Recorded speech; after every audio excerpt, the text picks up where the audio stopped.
Welcome to episode 2 of Rising Tide Startups. And I have a special guest with me today, a longtime friend, Nathan Mills. Nathan, thanks for joining us today. Yeah, thanks for having me. So tell our listening audience, give us a little short bio, a quick bio. Yeah, so my name's Nathan Mills again, and I'm a classical guitarist. I've started playing guitar when I was in 8th grade, got both my bachelor's and master's degrees in classical guitar performance. And now I work for myself creating classical guitar video content and teaching privately. So that's quite an extensive background. So tell me how you transitioned from classical guitar to playing Prisoner of Zelda. So yeah, the main area that I kind of explore now in this Beyond the Guitar project is music from movies, TV shows, and video games. And so that just basically grew out of growing up. I've always loved, those things. I've loved video games, loved movies. And so basically it was just the idea spawned out of just combining those two things that I love, and there's some really beautiful and elaborate music that goes into, these movies and these games. And, right. I thought it was worth exploring on the instrument that I love. So give me your 1 minute elevator pitch on this transition from just, playing music you love to actually making a business of it. Yeah. So I would say, when anybody asks what Beyond the Guitar is, basically I make music videos that feature my own personal arrangements of music from movies, TV shows, and video games. So I'll adapt something that I hear. It might be for orchestra. It might be for, whatever form it takes in its original source material. I convert it to just be able to be played on one guitar. And again, I make music videos on different social media platforms for that. And the long-term goal is that, I want Beyond the Guitar I want to be the classical guitarist when it comes to just the movie, video game, and TV world, in hopes of eventually doing more, providing music for those areas as well. I mean, it's hard to tell on the audio, but your background right now is the background that kind of changes from video to video, and it is such a classic and cool background. I love looking at each of your videos and think, how is he going to change the pictures in the background? But right, I call it it's the nerd shrine. Is that okay? Yeah. So when did this transition? So how long ago did it really transition from like a hobby to more of a business enterprise? Yeah, so I officially started, we just kind of passed the 2-year mark is when I officially was like, okay, I'm going to give this a real shot. Before that, I was working a full-time job at a bank, totally unrelated. It was a job, I needed a job, so I got a job. And I played around with making little short videos back when Vine was a thing. I would actually, a lot of people were making 6-second. What? That lasted about a month. Right. Well, I mean, it died really fast. I mean, it was around for a while, but it tanked really fast. It was crazy. But anyway, a lot of musicians were making little 6-second cover because that's all you had was 6 seconds was Vine. So it was a really weird medium for musicians, but a lot of people were using it. So I jumped on there, and it was just enough to where I could do like a theme from Zelda. I could do 6 seconds, and that was it. So that was where I got my feet wet, but that was just kind of for fun. But yeah, it was officially 2 years ago. An opportunity opened up to where I was able to free up time to really explore this. So this and it was more than a hobby, because this really, I mean, you've trained professionally to be able to do this. So, but what was really the inspiration to say, hey, I can make a living with these movie themes, or I can make a living with these kind of self-created soundtracks? Was there something that happened? Was there someone in particular that you kind of looked to and said, hey, I could do this? Right. Yeah, I think, the first impetus was that I was at a job that I didn't love. I had all this training in music, and that was my first love. And I was in a situation where I took this job because I was married. I needed to provide for my family. Right. And so I wanted to do more with music. I always wanted to do something with music, but I just didn't know what that was going to look like. I wanted the flexibility of working from home and working for myself. That was always something that I loved the concept of. So what happened was there was a part-time teaching job that opened up that gave me basically the freedom to quit my full-time job at the bank and take this part-time job just to pay the bills. And it opened up, like 20 some hours a week to be able to work on this project. And, I think the reason I chose this specifically was because, people talk about that kind of the Venn diagram of doing, it takes different forms. You hear people explain it in different ways, but it can be kind of what you love and what people will pay for. Right. And there's this little middle ground right in the middle. Right. Where your skill set intersects that. Yeah. Exactly. So this concept of playing, music from movies, TV shows, and video games, like, it's relevant, it's right. popular, people like it, and it's true to what I love, right? I'm not being untrue to myself. If I was to go and play like pop music, personally, that's not what I enjoy. So whereas that would be relevant, that's not what I love. So this fit perfectly within classical guitar. That's where my expertise lie.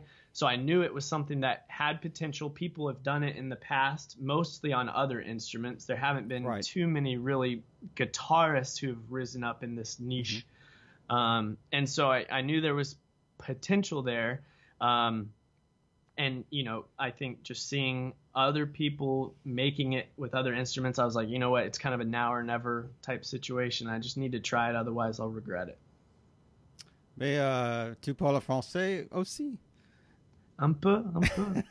A lot more. I used to speak it a lot more. I heard you say niche instead of niche. Right, yeah.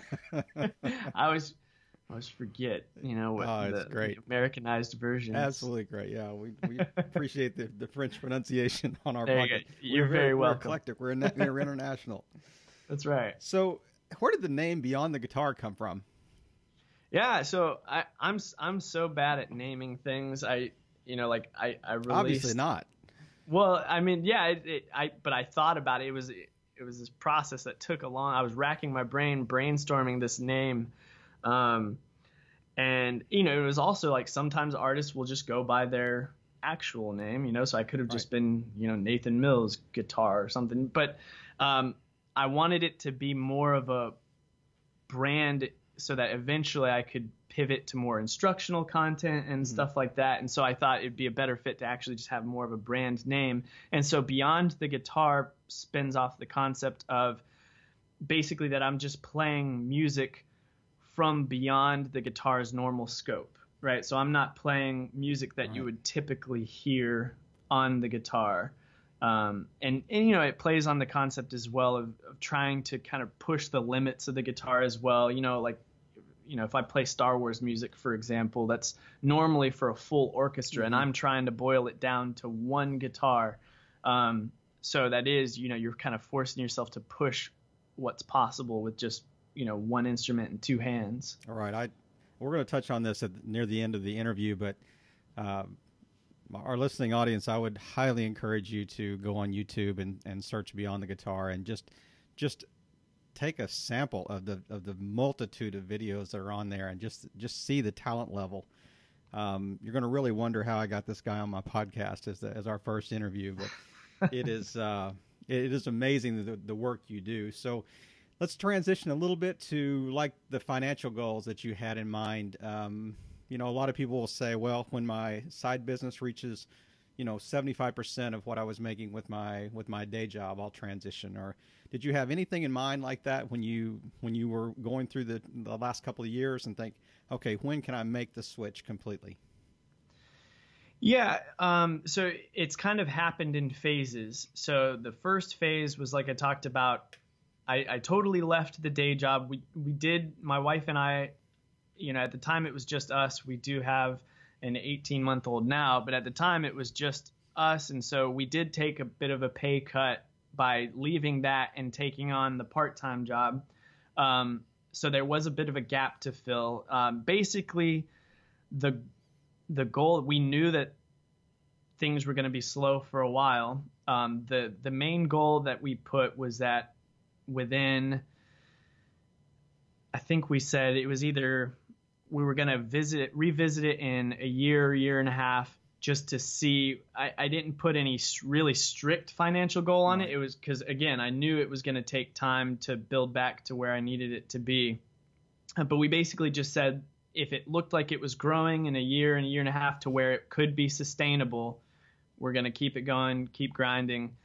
And then it did grow to a point, I think my goals have changed since then to where, I guess, now 2 years in, it was a matter of, I have a private studio as well. So I teach now. What I do is kind of 50-50 creating video content and then just teaching. Like private lessons. Right. Yeah. So it did get to the point where I was able to quit that one part-time job that I was doing, that teaching job.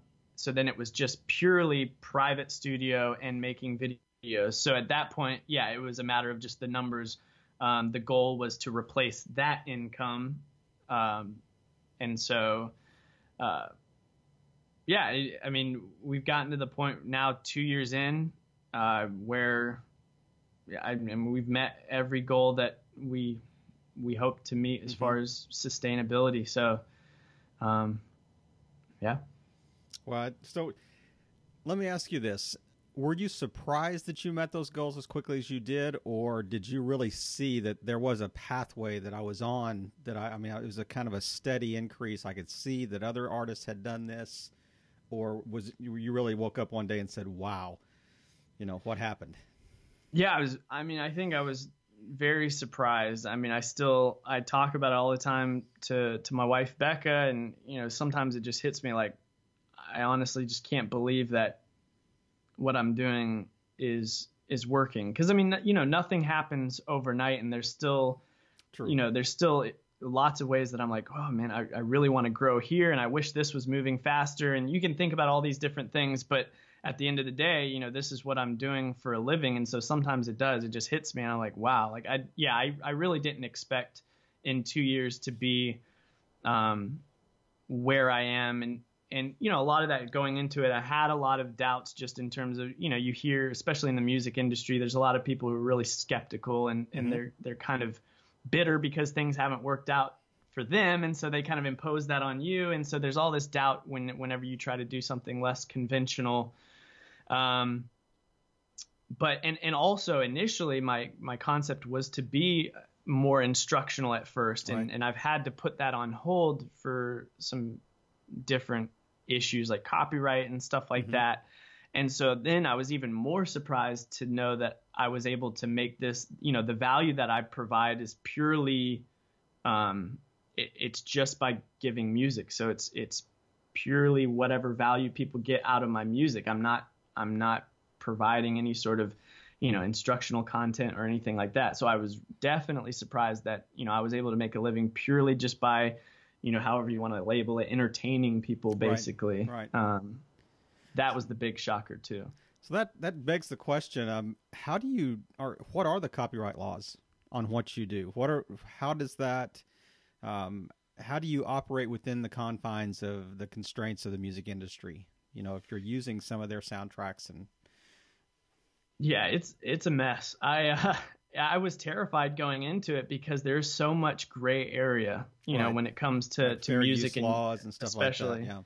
Yeah, I met with an entertainment lawyer when I first started, just to kind of run through all these concerns, because I wanted to be able to provide one of the things is I wanted to be able to teach what I'm playing. And so that involved providing the sheet music to people and selling the sheet music for the arrangements that I'm making. So that was going to be my big selling point at first. I was going to do tutorials and all this stuff.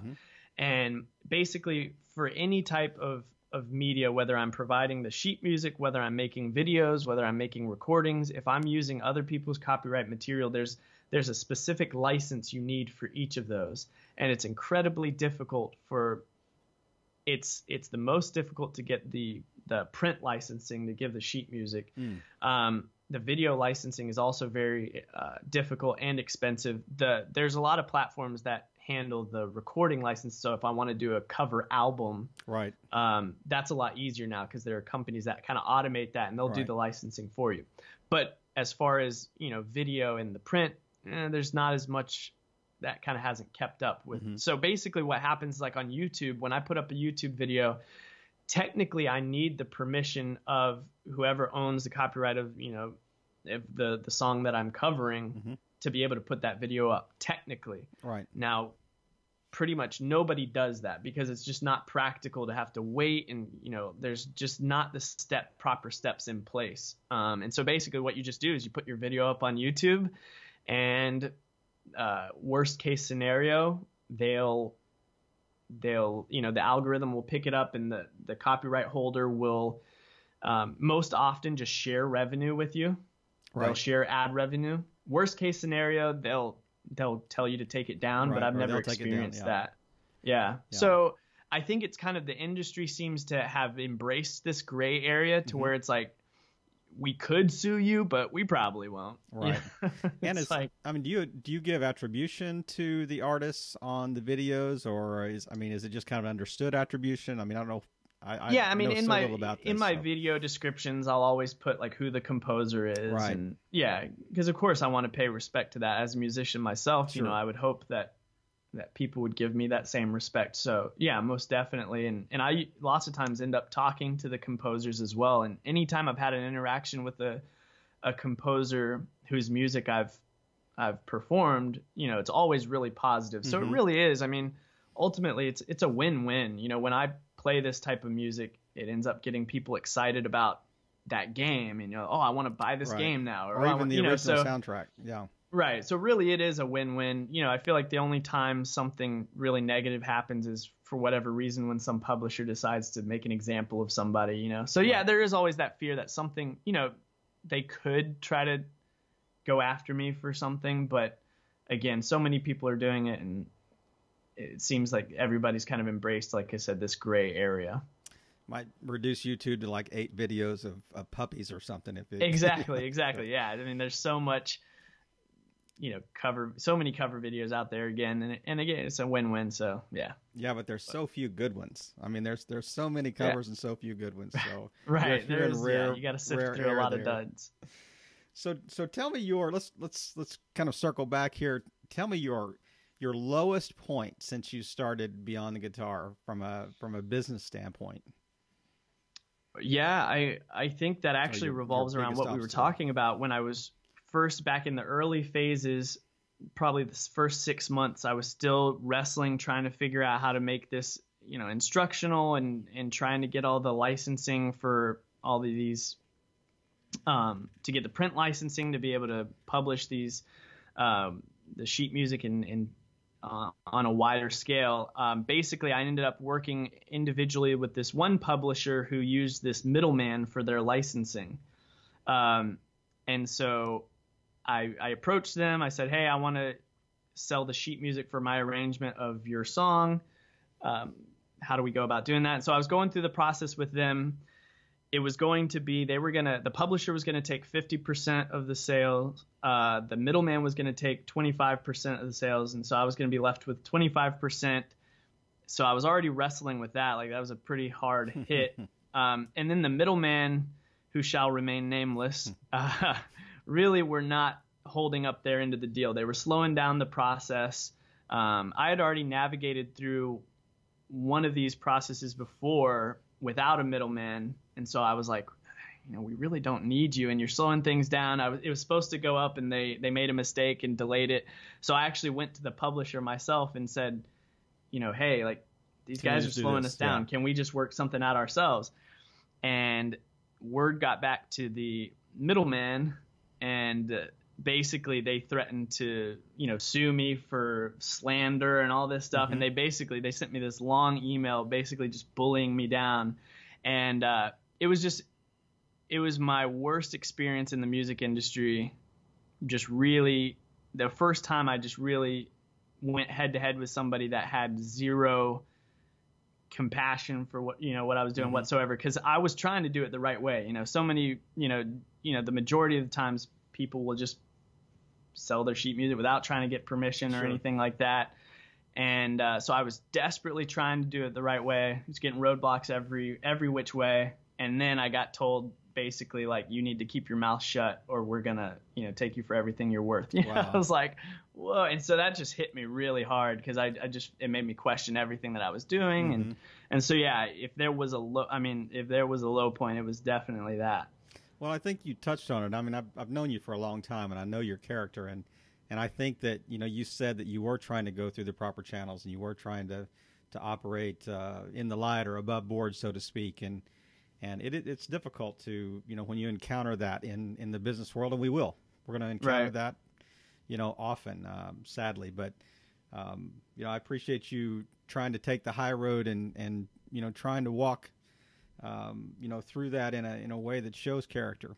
But, so tell me, let's see, I hate to just, what's the low note and leave it there. I mean, I had a basketball coach in high school that would never let us leave the court until we made the final shot. So, you want to start wrapping up on a high note. So tell me your highest high that you had since you started Beyond the Guitar.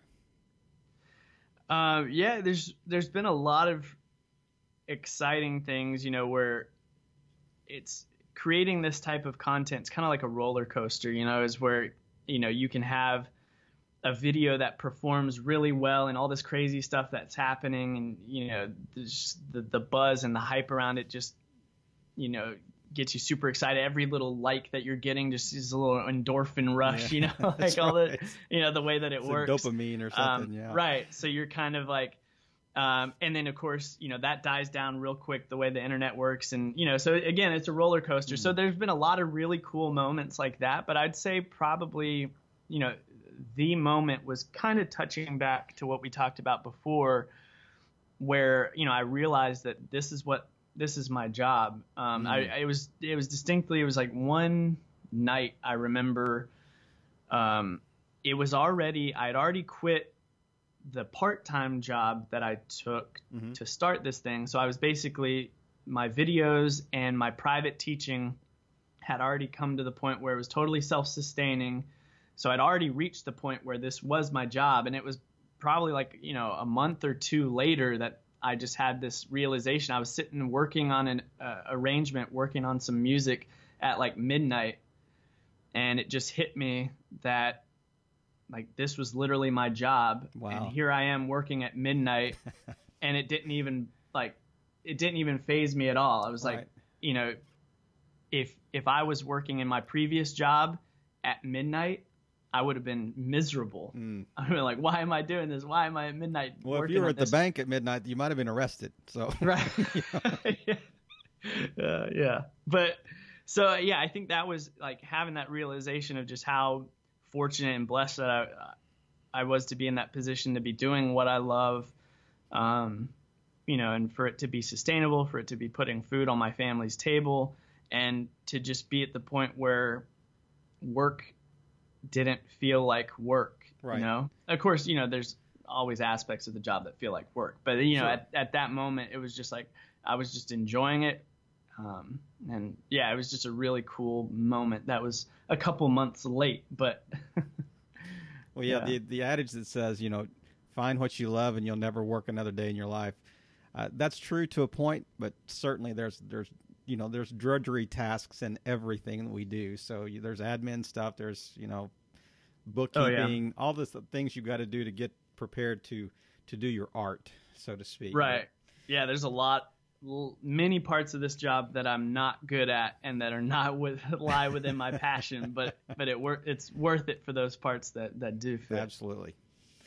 So the basic premise of our podcast is we want to engage our listening audience by, during the interview, there may be 2 or 3 like pain points that are highlighted during the interview that we want to offer up to our listeners to say, hey, what's some advice you could give our interview guest that maybe they could put into play for, say, the next 6 months, and then let us circle back with our interview guest 6 months from now and say, hey, did that have a positive impact on what you were trying to do with Beyond the Guitar, in essence? So can you identify, say, 2 or 3 like major pain points that you struggle with? They may be financial pain points, they may be social media promotion pain points. I mean, I don't want to lead you too much on this, but what are two or three things that you could identify that we could, give input on, and that would possibly help you kind of move to that next level with Beyond the Guitar?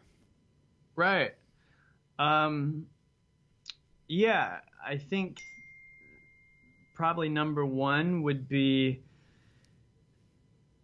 dealing with, again, this goes back to what I was just saying, where lots of aspects of this job don't fall within my skill set. So like, playing the algorithms on these different platforms, for example, YouTube and Facebook are two of my, main platforms. Those are my main focuses, and they both play by very different rules.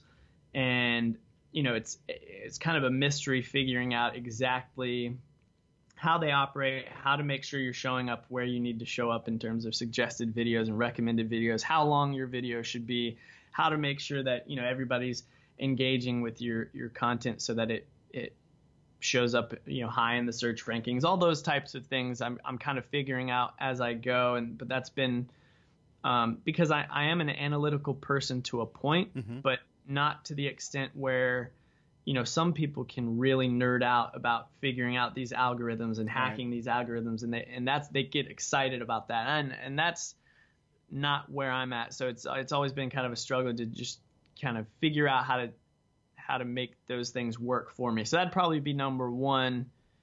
And then number two, I think, since I'm still kind of new to this entrepreneurial concept still, even 2 years in, I definitely feel very new to it. And I don't think by nature being a businessman or an entrepreneur is necessarily in my DNA. I think first and foremost, I'm a musician. And right. so,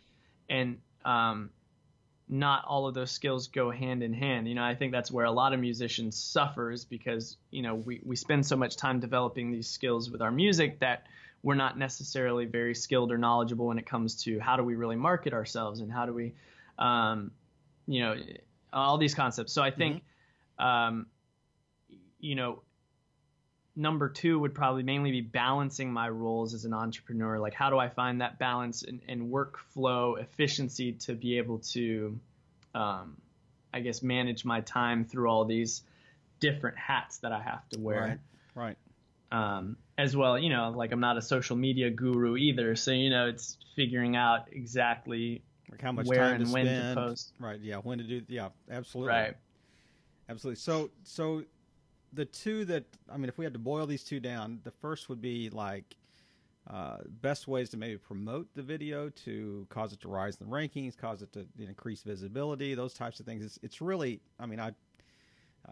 from my, amateur social media mind, I'm thinking it's almost like video SEO, but it's more than that. It's more than just search engine optimization. It's how do we, and just it's promoting it in a broader scale. But the second thing is really just kind of this work-life balance that, right. How do how do I balance my art with the requirements of running a business in essence? And right. I think those are great questions, and I'll be interested to hear what the input is from our Rising Tide audience. So yeah, let's transition to a couple of just final questions. This is called the Life Quad area of our interview process, and just 4 kind of personal questions just to let us get to know you a little better. Number one, who's one person online that you follow closely that you would say has really inspired you? Yeah, I think, there have been a lot of people who've inspired me along the way, but if I had to point to like the first person who really kind of started it all would be and you Graham can't say Cochran. Stevie Ray Vaughan or That's right. That's right.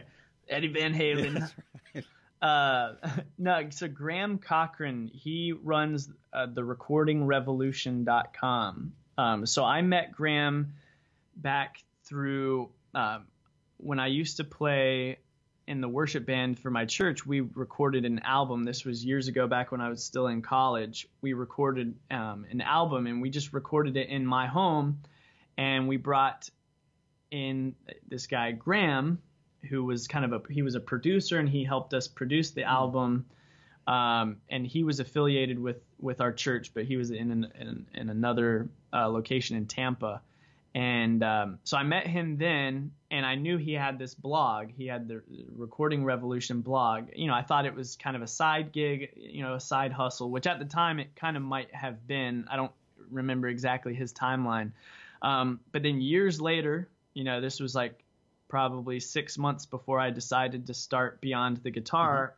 I saw on Facebook he posted this like, "Hey, I was featured on Business Insider." And it was this article basically about how he has created this massively successful blog, therecordingrevolution.com. And so I had no idea the extent of the success that he's had with this.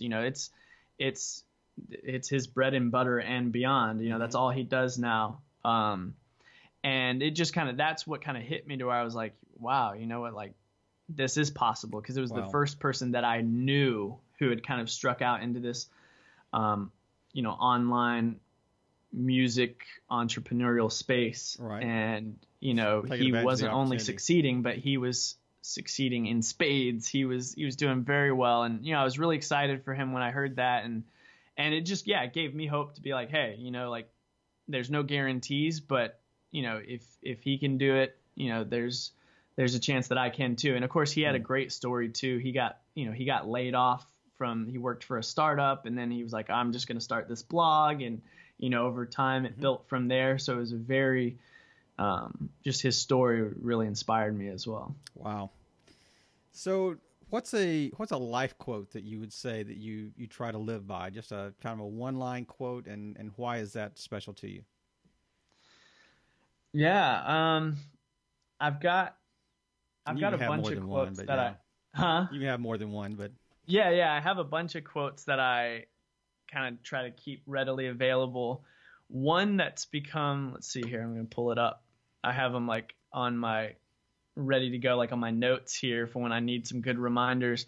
One of them that's become really relevant for me, like especially starting out Beyond the Guitar, or anytime I want to venture off into something kind of unfamiliar within the scope of what I'm doing now.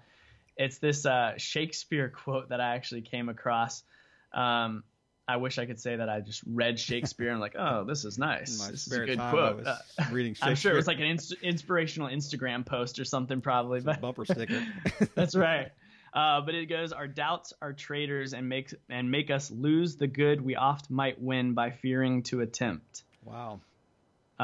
So again, that's our doubts are traitors and make us lose the good we might oft win by fearing to attempt. And so, yeah, that just really hit me, like, because that was the biggest thing. I would have started this way sooner if I didn't have so much doubt. If I didn't question, nah, that'll never work. Like, and so doubt can be so crippling. And so that was a good reminder for me, and it remains a good reminder.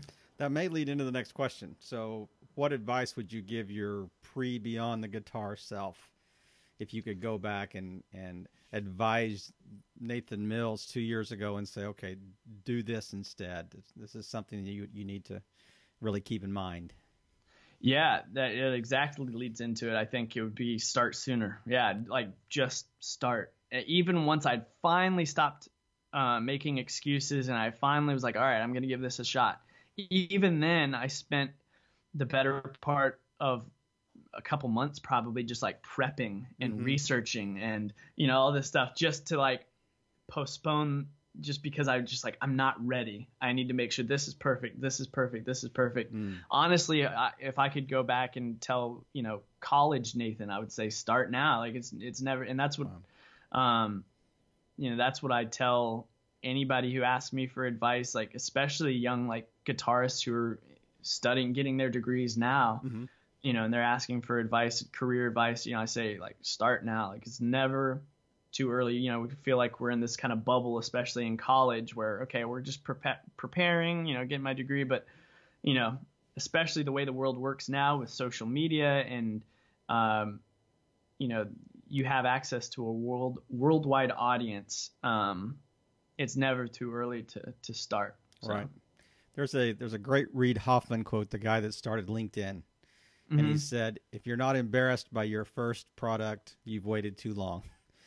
I love it. I thought what really fits in what you were saying. So I think that's just great advice for all of our listening audience is, you know, I love that Shakespeare quote talking about, you know, letting your doubts kind of derail you in essence. And it is an issue of just step out there and get started and adjust as you need to be. It's a little bit of the idea of a minimum viable product. You launch the product and you test and you hypothesize and you adjust and you reset, you know, as the train's moving instead of waiting until the train is completely built before you launch it down the track. So, right.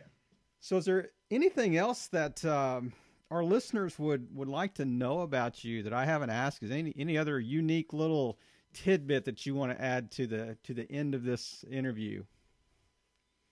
I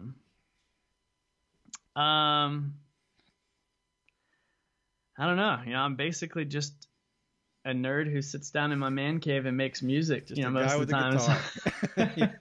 But no, I guess I don't know. Any parting thing I would say would be, if you're not a gamer, if you don't play video games, that is 100% okay. But you should be listening to video game music because it is amazing. So that's that's one thing that I try to preach to, you know, like even I joke with my mom about this, you know, because she, you know, growing up, she was always a little hesitant about me playing video games and stuff like that, which, you know, I understand, right? It can be a time suck, but so even now, you know, I'll put up a video of playing something from one of these video games that I used to even play growing up. And she's like, you're telling me that when you were sitting there plinking around on your Game Boy, this is the gorgeous music that was coming out? And I was like, well, it sounded different back then, but yeah. So I think sometimes there is, for people who aren't gamers, there is still this kind of stigma behind sometimes that, well, it's just video game music. But yeah, I mean, your mom's basement, you know, and with the lights turned down. That's right. So whether you play video games or not, you know, I think, you know, video game music is up there with, because a lot of people are into movie soundtracks. Right. So again, even though this isn't really a tidbit about me, this is again where my passions lie. And so I always encourage everybody, there's so much good music out there. So don't limit yourself just based on whether it's, you know, whether you play the game or not, or whether you watched the movie or not, you know. Well, Nathan, I love the way you've wrapped it up, and I love the advice that you've given our listeners today. And thank you again so much for just taking the time. I know that we're fitting this in between your private lesson schedule and probably trying to prepare for your next video. But it's just been a pleasure talking to you today. And once again, guys, go to beyondtheguitar.com. It's Nathan's website. Beyond the Guitar is also on YouTube. And Nathan, how else could they get a hold of you? Yeah, just Beyond the Guitar, everything. The website has kind of taken a back seat. So probably the best way is, youtube.com/Beyond the Guitar. You can find me Facebook at Beyond the Guitar, Instagram and Twitter. Everything is Beyond the Guitar. Nathan, thanks for joining us today. We're going to wrap it up. And listening audience, we just want to give you a reminder that now it's your turn. Your turn to go onto our website and add some feedback to the obstacles and pain points that Nathan identified today. And let's just help Nathan rise beyond the guitar, because remember, all boats rise on a rising tide. Thanks, Nathan. Thank you.